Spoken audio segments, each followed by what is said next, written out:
Chris, can I introduce you to the new newscast concept for 2023? Oh, yeah. It's the sound of 2023, inspired by the BBC Sound of 2023, which is an upcoming band. We're going to have, what's your sound that you think will come to symbolise this year? So I reckon mine would be a phrase, and it would be me saying every day at the moment, "Oh, what's that all about?" As we move from like this rolling period of political chaos, where you've just been reporting on kind of chaos and its various kind of incarnations, to UK attitude towards China, gender recognition. Shall we send tanks to Ukraine? All these kind of things that are kind of discreet. Yes. And yesterday's knowledge does not help you tell today's story. Fascinating. And there was me just going with the Eurovision anthem. Actually, why don't you like lean into the microphone? Imagine you're like doing like the voiceover for a chocolate advert or something and say your sound of 2023. What's that all about? I thought you would go for a bit more of like a, what's that all about? That's what I was aiming for. I was channeling my ooze stamina. Anyway, please get in touch with us to tell us what you think your sound of 2023 is going to be. Newscast@bbc.co.uk. And that is what Paul McGeown did from Brussels. He says, my sound of 2023 is going to be a UK politician saying it's the right thing to do. I cannot help thinking that with an election coming in the next few years, this phrase is going to be used more and more by politicians of all colours as they try to persuade people that their so-called unpopular policy choices are actually the right choices. Intriguing. I think Paul is right. Let's see what it's all about on this episode of Newscast.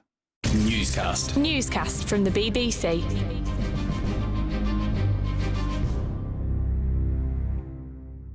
Hello, it's Adam in the studio. And it's Chris in the studio. And in the studio tonight, we will be joined by the Culture Secretary, Michelle Donnellan, a Cabinet Minister, and Paul Novak, who fairly recently took over as the boss of the TUC. So we can ask him about the 9 bazillion strikes that are happening at the moment. Right. All the action politically on Thursday night, though, is in the Highlands. It is. Because, I don't know, are Nicola Sturgeon, the First Minister of Scotland, and Rishi Sunak, Prime Minister, having a ceilidh or something? They're having an informal working dinner, is how it was described. So it's the first time that Rishi Sunak has been to Scotland as Prime Minister. He's met Nicola Sturgeon as Prime Minister before, with her as First Minister at the British and Irish Council, that kind of get-together of various political figures around these islands in Blackpool back in November. Downing Street making quite a thing of him being seen to be conciliatory. You'll remember that Liz Truss said that she would ignore Nicola Sturgeon as Prime Minister, and then delivered on that promise by not even picking up the phone in the sort of 6-7 weeks that she was Prime Minister. Rishi Sunak's already been to Northern Ireland. This is his first trip to Scotland. So at least right now, there is a desire to be seen to be collaborative, Scottish Government, UK Government. Well, you say that, but as sure as night follows day, there's a kind of constitutional issue in this relationship. And it's not for once about independence, but it is about the Scottish Government's power to act sort of independently. And it's about this issue where the Scottish Parliament has just passed a new law that will make it easier for people to get the certificate that shows they've changed their gender. Now, the UK government is not going down that route for the rest of the UK, and they're talking about various options, either not allowing those certificates to be recognised in England, or maybe even kind of the nuclear option, as people are describing it, preventing it becoming law in Scotland. Yeah, so in what is known as the Scotland Act from 1998, which is the modern legal rule book of devolution as far as Scotland and the UK is concerned, lots of different sections. Section 35 is the capacity for the UK government to say, look, this planned law that has been passed by the Scottish Parliament, and what happens after in that situation is that law trundles down to London, and various lawyers look at it, check it's compliant with what Scotland's Parliament is allowed to do, and then if it is, it goes back to Scotland, then it goes to the King, and it gets royal assent. It becomes an act. If you press the Section 35 button, it kind of blows it up, or at least it stops it becoming law. And there is an argument, and an intense argument going on in the UK government about the prospect of doing that. It has never been done before. Now, plenty of people in government in the UK at Westminster really don't like this bit of Scottish legislation, not least because they say it could have implications beyond Scotland, because there's a clash between the Scottish legislation and UK equalities legislation. But politically, are they willing to press that massive button marked Section 35? Because it's never happened before, and if it does, it will turbocharge that whole discussion that we saw around the whole desire for a second independence referendum. And it is so important in how we're governed, because it gets to the heart of that very big question: where does power lie? And it just proves to you, like, constitutional stuff is not boring. It's really not. Because it's how we're governed and who governs us. Yeah. Now, we can follow up what the government might do in the next few days about that with our first guest. It is the Culture Secretary, Michelle Donnellan, who's here. Hello. Hello. Good evening. Lovely to see you. We'll talk about all things cultural and digital and broadcasting and everything in a minute, but just on the gender recognition certificate thing and this sort of looming clash potentially between Westminster and Scotland, do you know what the government is going to do, what the UK government's going to do? Well, I'll let the Equalities Minister speak for herself on this, and she will do in the coming weeks. And I'm not going to announce the policy on here, but obviously it is disappointing that Scotland have gone down this road. That's certainly the sentiment of my own constituents on this topic. Is it disappointing because of the potential for the Scottish legislation, were it to become an act, to have an impact geographically beyond Scotland? Yeah, I think it would prove very difficult. There are ramifications for our healthcare system and other aspects of daily life. And we do have to, of course, look at that in the context of equalities legislation and look at the two together. And I know that process is being undertaken at the moment.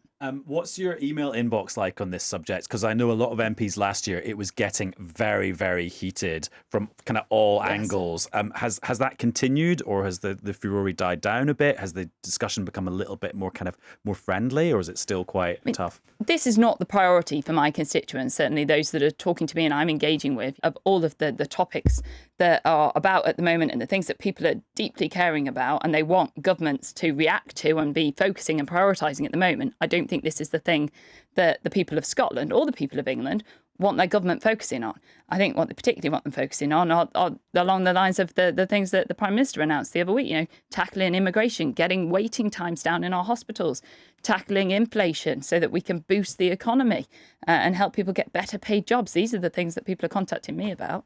You nearly did all 5 pledges there in record time. Stopped at number 3, I think, though.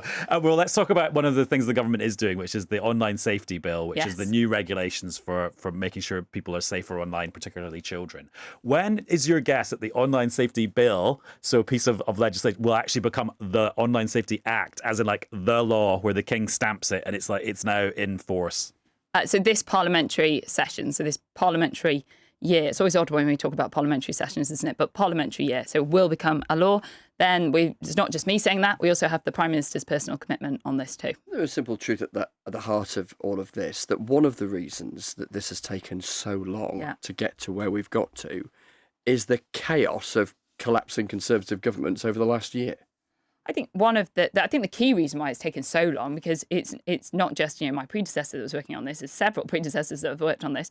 And that could have just been 1 week last year. Yeah, it's such a complicated piece of legislation. I get that it's complicated. If you look at the volume of amendments that are coming in for next week, that highlights just the plethora of different opinions that people have on this bill, how they all want it to do so many different things, because it's for the first time that we're able to regulate and legislate in this space. I get that, but could this have been law quicker and therefore protected children, amongst others, quicker without all the chaos of the last 12 months? I think if it had become law quicker, it wouldn't be in the shape that it is now, and the changes that I made personally wouldn't be there. So we wouldn't have the protections for free speech. We wouldn't have the additional protections for children. For the first time ever now, because of the changes that we have made, social media platforms will have to enforce their own age restrictions. At the moment, they're all at roughly about 13. 1.6 million children are estimated to use these social media platforms under the age of 13. These social media platforms are doing nothing about it. Because of this bill, they will have to. You mentioned the amendments, so lots of backbenchers proposing changes to the legislation for when it's back in Parliament next week. One of those amendments is to actually have the power to imprison people who run social media companies if they break the rules. Will the government accept that? So that's in relation to children only. And as I've said, I'm strongly in favour of bolstering protections for children. That's what I've done. And there is already a section on criminal liability within the bill, which is in reference to if they're not providing the information to Ofcom that they've been asked to. This goes a stage further than that. We're looking at the exact wording, making sure it's workable, testing it legally. We're in conversations with those groups that have put forward this amendment. But do you think the range of them. Do you think prison is too far, though? So we're looking at different options here, and we're in conversations with those that have. So you're not ruling it out. I'm not ruling out any of those amendments because I've been working through them, and they've been coming in today as well, looking at what colleagues are putting forward. I'm somebody that always takes a sensible approach to these things. If people have good ideas, just because I didn't think of them, doesn't mean that we're not going to do them. How did you feel when you saw your former Conservative colleague Andrew Bridgen tweeting anti-vax stuff, and he's now been stripped of the Conservative Party whip? So. Well, I was horrified, to be honest, and taken aback. And I think many of my, if not all of my colleagues, were completely horrified and shocked by those comments. They were not just deeply irresponsible, but I think dangerous because we are people in a position of influence.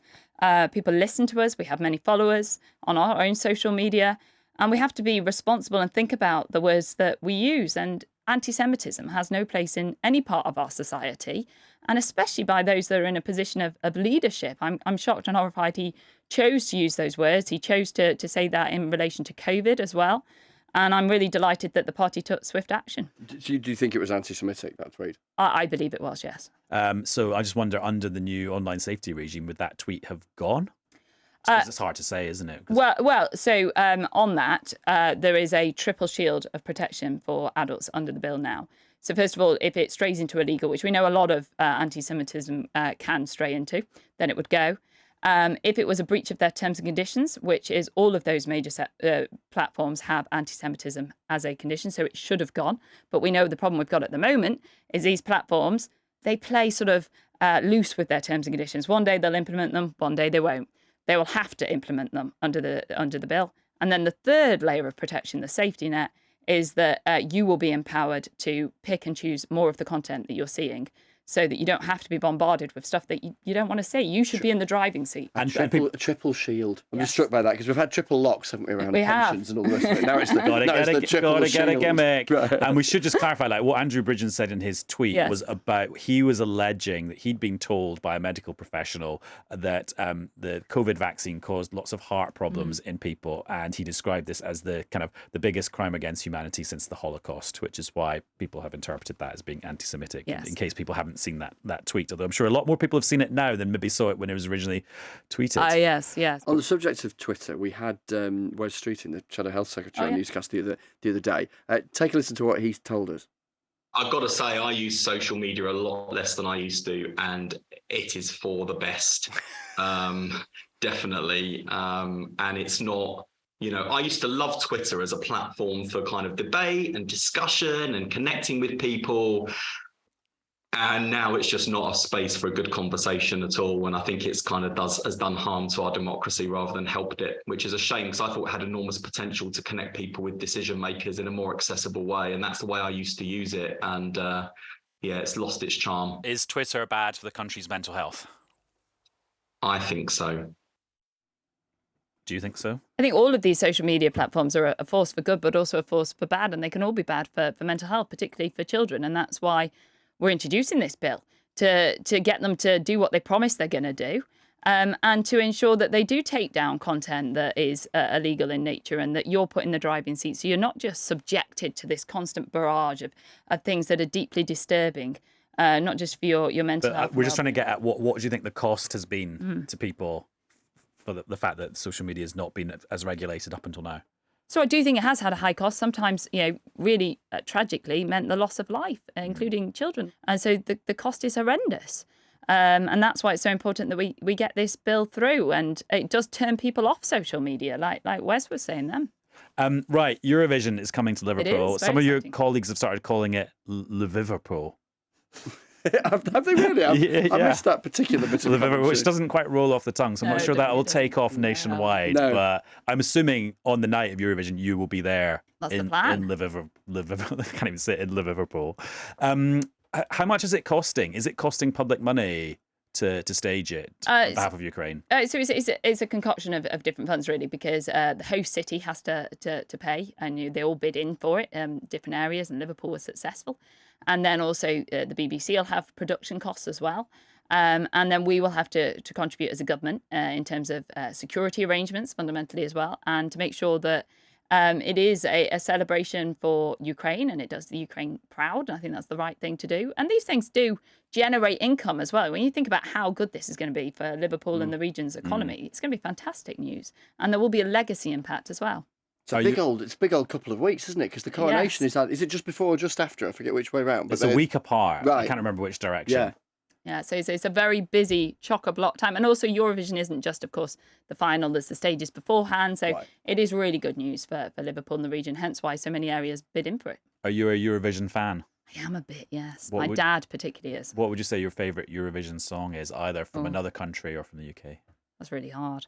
Katrina and the Waves, because we won then, didn't we? Yes. No, it's always good winning. So Gina G for me.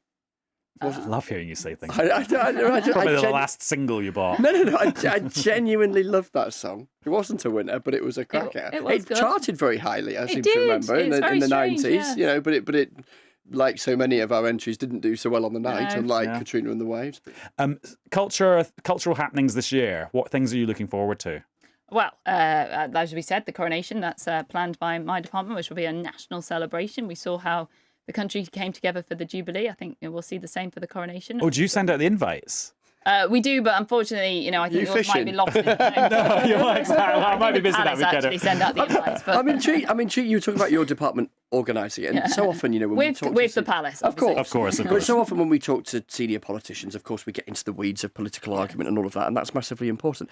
But I think for a newscaster, for our audience, to be fascinated by the machinery of state behind the scenes, going through that process in conjunction with the palace of staging this global occasion with its fine choreography and deep history. Yes. That's one heck of a thing. Yeah, and you've got to think about the different aspects. Of course, it's also a joint government operation in terms of the foreign dignitaries that come over, working with the Home Office, in terms of the policing operation, and all of that has to come together and work. Will Prince Harry be invited? So that is a decision for the palace. You said you had an incredible speech. You to advise them? We don't advise them. No, we certainly wouldn't want to advise them on who or who shouldn't come in terms of family members. That will be solely a decision. Let's end on just a bit more pure politics, because we're going to have the boss of the TUC coming and sitting in that seat any second now. I've warmed it up. You have warmed it up, yes. So one of the teaching unions today, they had a vote about strike action, didn't meet the threshold. You're a former education secretary. What do you think that says about the teaching profession? That the people who came out to vote, seems like they really wanted to go on strike, but actually not enough of them came out to vote to make the strike happen. Well, I think it says that teachers appreciate just what kids have been through over the last few years, especially with the pandemic and the fact that so many children were out of school for so long, and that did have a toll on their education, on their well-being, and they know that striking would just add to that. Teaching is a vocation. People go into the teaching profession to change lives, not to add to the problems of young people. So I know that's probably the fundamental reason why it wasn't successful. Isn't it the case, though, this winter, that it's people like Paul Novak who seem like they're running the country rather than you guys? There's so many strikes. Well, look, we live in challenging times, don't we? With inflation going up, I can understand why people feel motivated to want to strike, but actually that's just going to add fuel to the fire. And if we were But are you guys properly in control? Are you properly, that question from a generation ago, who governs Britain? When you have trade union disputes as significant as this, and disruption as significant as this for millions of people might wonder, are you guys really in charge? We're absolutely in charge. And look, we're introducing the minimum safety legislation so that we don't end up in this situation again, so that people aren't worried about will they be getting an ambulance or not if something dreadful happens. That we shouldn't live in a society where that's even a factor, really, should we? Culture Secretary, thank you very much. Thank you. Well, let's talk now to one of those people who might be running the country this winter. It's Paul Novak, who's the relatively new boss of the TUC, the Trades Union Congress. Hello. Hi, Adam. You okay? Good, thanks. Are you running the country this winter? I don't think we are running the country, but maybe we'd do a better job than the mob that currently are. Just so we understand what's going on, because the TUC is kind of the umbrella body for loads of the trade unions. Mm-hmm. What's your involvement in all these disputes then? Or are they all separate disputes with different unions and different bits of the government? Well, they're all separate disputes. I think they have one thing in common, which is public sector workers saying we can't afford another year of a real terms pay cut. So the TUC, what's our job? Our job is to amplify the voices of union members. It doesn't matter whether they're paramedics or they're rail workers or civil servants. It's to amplify their voices, to try and get government to sit round the table. And, I started the job a couple of weeks ago, and the first thing I said is that, the government needed to get round the table with unions. and try and resolve these disputes. I mean, something they've been asking for months and which just hadn't happened. Do you actually get round the table as well as participants? Well, certainly, yeah. Kate Bell, who's my Assistant General Secretary, has been meeting with government ministers this week. You know that unions met with different ministers across different departments on Monday. The beginnings of a more hopeful conversation, but I think we're a long way from a resolution, because crucially, we can't just have promises of jam tomorrow or let's have a technical discussion about the remit of the pay review bodies. All of that's interesting. What we're really interested in right now is a pay rise for public sector workers that allows them to tackle that sort of rising cost of living. Isn't there a grave danger for you guys in the trade union movement? All of these disputes carry on happening and there's no sign of resolutions, that punters inconvenienced, or worse in the emergency services, just get sick of it and lose whatever sympathy they might have for you, because it just drags on and on and on, and things just in all sorts of sectors are not working. I don't get that, Chris, because I mean, first thing to say is that those punters are actually our members as well. Well, some are, but plenty aren't. But they'll have family members who are paramedics or who work on the railways or who work in the civil service, and our members do use those services day in, day out. Now, obviously, the last thing any of our members want is to sort of be on strike forever or indefinitely or whatever. But I think that most of the public, and this is borne out by the support in terms of the polls. Well, it is now. I suppose what I'm thinking is where it goes. Well, my hope would be that we resolve these disputes, but it's not resolving those disputes at any cost. What we want to see is pay in the pockets of public sector workers. And crucially, this is all about the future of those services as well. I mean, 300,000 vacancies now in social care and the NHS. The government's got to fix that staffing crisis, and it's not going to be fixed with a real terms pay cut for people who work in public services. The thing is that you talk about more money, and yet when I speak to people in government privately, and they say, look, there isn't any more money, and that theory has been tested, because the previous Prime Minister Liz Truss tried one way to get more money, which is to borrow, and all hell broke loose on the financial markets. Is there an appetite for people to pay more tax when the tax burden's the highest it's been in decades and decades and decades? There just isn't the money. And plenty of people in non-unionised sectors of the economy are also struggling. So why should those in trade unions be handed more money? Is there an appetite for ordinary working people to pay more tax? Absolutely not. Is there an appetite for those with the broader shoulders to pay more tax? I think there's an argument there is. I mean, in Spain, they've just introduced a new wealth tax on those who hold more than 3 million euros. We've set out, actually, we think if you taxed wealth, capital gains tax, if it was equalised with income tax, would generate around about £15 billion a year. We've just seen the results today from Centrica. They won't be a one-off. Those oil and gas giants are coining it in, and the government could do more to tax them if they wanted to. So, I mean, you know this, Chris. Politics is all about choices. I just think the government's made the wrong ones. Talking about choices, the other thing that is sort of sitting there in the discussion at the moment is this planned new law from the government around minimum safety or service levels in various sectors, half a dozen sectors. A newscaster, a listener might think, that seems perfectly reasonable. There should be some legal benchmark that ensures if ambulance workers are going on strike, certain levels of emergency are provided for, and it is written down in law, not cobbled together in a negotiation involving lots of different trusts the night before. Well, first of all, I mean, it's interesting. Is it minimum safety or is it minimum service? I mean, the government, I think, has been completely disingenuous about that. Well, it's minimum safety. You can't get an ambulance. And let's just be clear about what this is. It's really about undermining that fundamental right for individual workers to take strike action. Because what this would mean is that a paramedic, or indeed anybody else in our emergency services, who voted in a lawful industrial action ballot, being forced to work, and if they don't go to work, potentially facing the sack. Now, I don't think the British public will wear that. Now, for the government to suggest in some way that those paramedics would in any way put the public at harm, I think is really, I was going to say disingenuous again. I think it's pretty reprehensible. But if there isn't some potential for additional harm, what value is a strike fulfilling, for instance, in the ambulance service? There has to be, for a strike to have some sort of effect, for instance, taking the ambulance service, some calls that are either not answered or answered over, by others.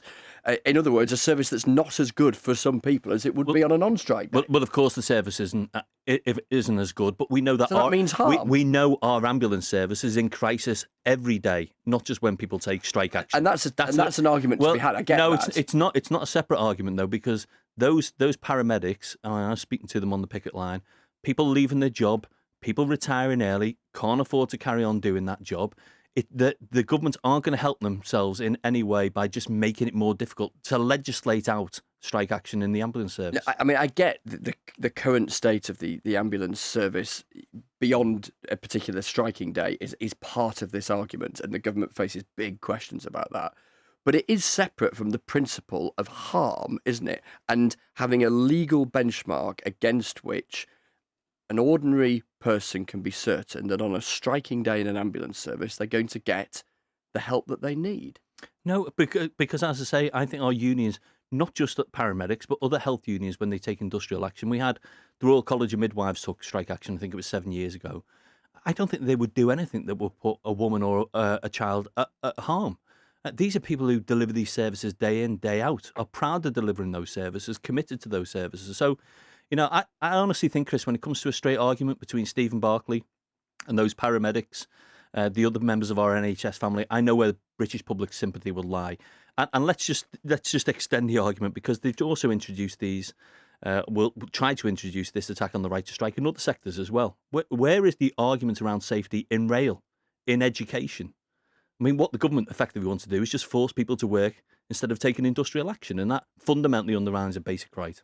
We've talked about ambulances quite a lot there. There's a handy new gadget on the BBC News website called the NHS Tracker. And if you go on there, you can type in your postcode, and then for your area, you'll get to see how often ambulances are queuing outside the emergency department, how long the waits inside are to get admitted, and how long people have been waiting for various kind of outpatient treatment as well. You can basically see how all the targets are being met or missed in your area, or how the strikes are affecting or not what's happening on your patch. Now, Keir Starmer, Labour leader, he has pledged to work shoulder to shoulder with the trade union movement. What's your interpretation of what that means? What I hope it means, and what I think it does mean, is that Keir is sort of committed to working with us to think about what is going to benefit working people and their families and communities up and down the country. Now, he's at our Congress last November, set out, I think, a very clear, what Labour are calling a new deal for workers, whether that's a ban on fire and rehire, so we don't have another P&O, a ban on 0 hours contracts, fair pay agreements, effectively sectoral collective bargaining, which would make a big difference in areas like social care, a massive wave of insourcing. I mean, all of this starts to look like an agenda that delivers on the stuff that matters to working people. And I think hopefully what we'll do in the run-up to the next election is work to develop that further. Now, I'm just going to reach into my bag of tricks here, because thanks to our friends on Profile on Radio 4, also available on BBC Sounds, when they profiled you, we learned that you are, Chris said, a keen student of the ukulele. This fine musical. I thought we might just see just how keen a student you are of the ukulele. Would you like to give us a little tune? Oh. Well, I don't think... I feel like I'm in Hawaii already. It's not actually in tune. I think that's the problem.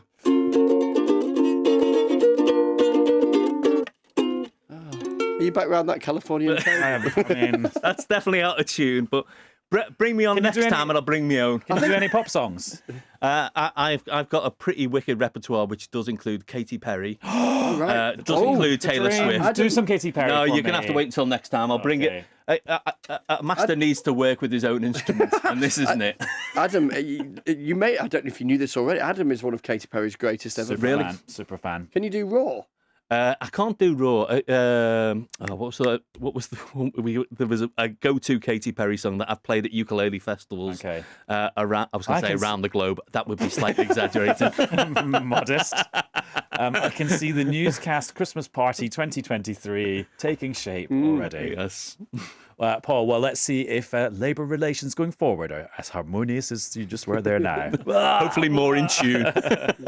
Right, and that's all for this episode of Newscast. Thank you very much for watching and for listening. We'll be back every weekday as a podcast on BBC Sounds. Bye. Bye. Newscast from the BBC.